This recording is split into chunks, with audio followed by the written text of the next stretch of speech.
Economía y finanzas con Pedro Tello.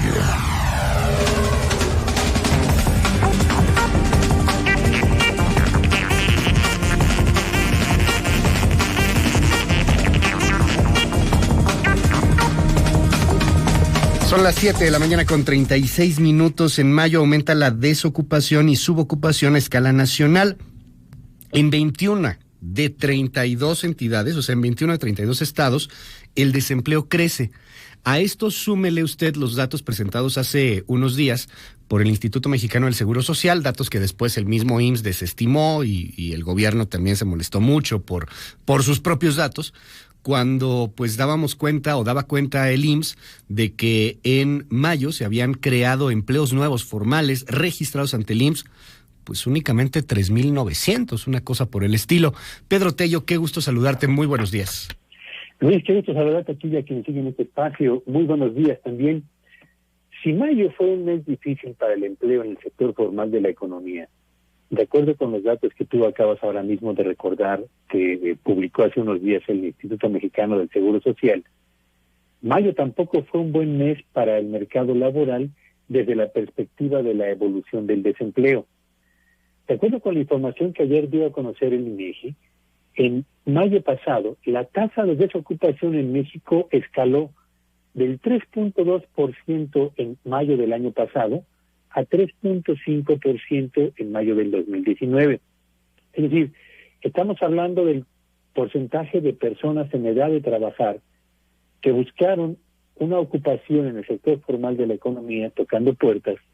sin haber encontrado alguna respuesta específica.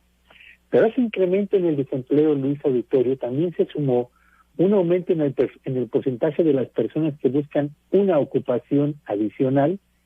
porque se saben subocupadas. La tasa de subocupación escaló del 7.2% en mayo del año anterior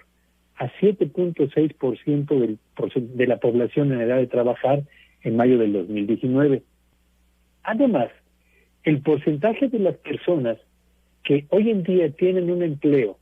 pero que ese empleo es un empleo de muy baja calidad, para decirlo en palabras del INEGI, un empleo en condiciones críticas, literalmente se disparó, Luis Auditorio, al pasar del 16% en mayo del año anterior a 19.3% en mayo de este año. Significa que solamente estos tres indicadores, Luis Auditorio, que dan cuenta de la evolución del mercado laboral, hablan de un mercado laboral cuyas condiciones se están deteriorando a la par, por supuesto, del deterioro de la actividad económica nacional. Pero si hacemos una revisión desde la perspectiva estrictamente regional del desempleo en México, pues nos encontramos con esta cifra que tú acabas de señalar, Luis. 21 de las 32 entidades federativas de nuestro país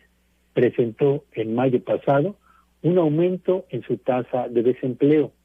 De modo pues que estamos frente a una condición, la del empleo en México, que se deteriora de acuerdo al IMSS,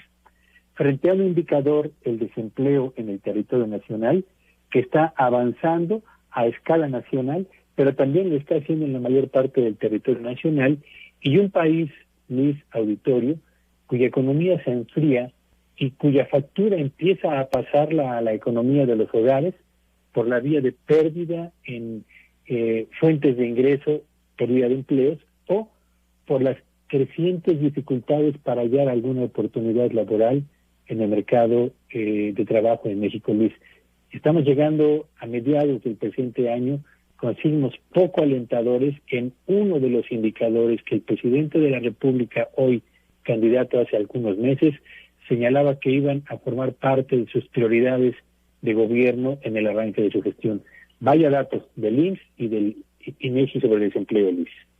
Ahí está el dato, mi querido Pedro Tello, ahí están ya pues las cifras con todo y que el gobierno tenga otras cifras, que el presidente tenga otros datos, pues la realidad se va imponiendo. Hay un asunto del cual igual platicaremos en unos días más, veremos qué tanto crece o no crece, porque hoy pues aparecen en distintos medios de comunicación. Cito al Heraldo con Nayeli Cortés, por cierto, una gran compañera ahí de la prensa y especializada en este tipo de cosas, en donde, bueno, pues señalan, de acuerdo con una circular emitida por la Secretaría de la Función Pública y la Secretaría de Hacienda y Crédito Público, dirigido a los titulares de Administración y Finanzas de las dependencias,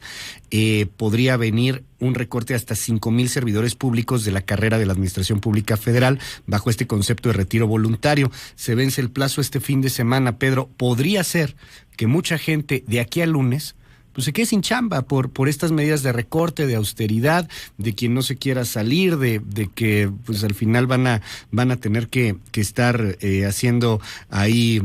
pues algunos machetazos por los temas de presupuesto en varias dependencias. Vamos a ver si esto termina por confirmarse, si realmente para este fin de semana pues mucha gente en la Administración Pública Federal se va quedando sin chamba, de acuerdo a lo publicado el día de hoy por el Heraldo. Es interesante esto porque de pronto uno se pregunta, ¿de ese tamaño era el sobrepeso en el sector gubernamental como para hacer recortes prácticamente masivos de personal? ¿O estamos ya frente a un gobierno que frente a la prioridad llamada austeridad finalmente no está entendiendo que la eficiencia y la operatividad de un gobierno depende de contar con la suficiente cantidad de servidores públicos,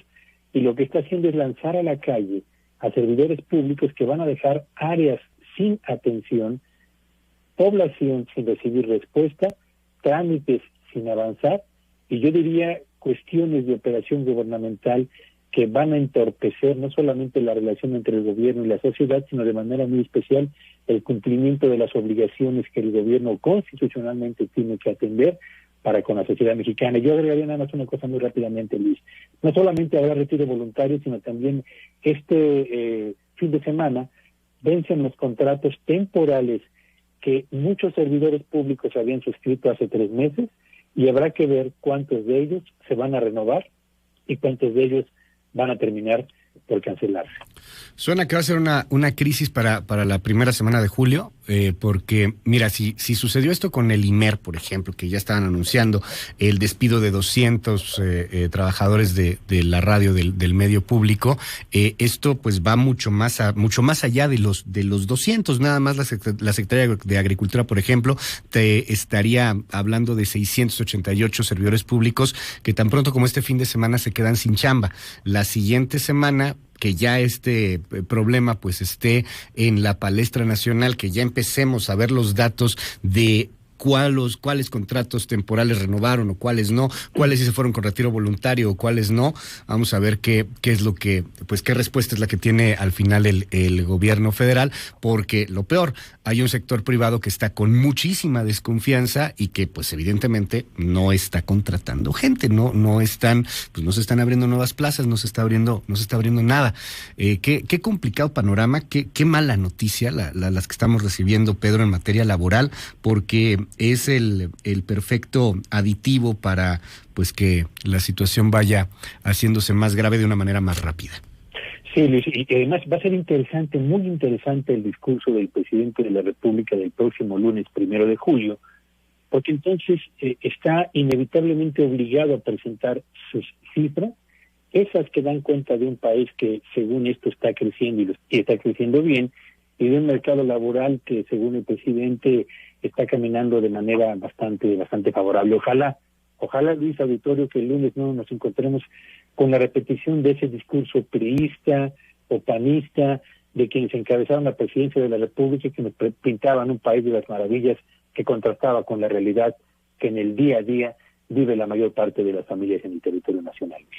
Te mando un gran abrazo, Pedro Tello, te seguimos en tus redes. Me encuentran en @Petello Villagrán. Feliz jueves para todos.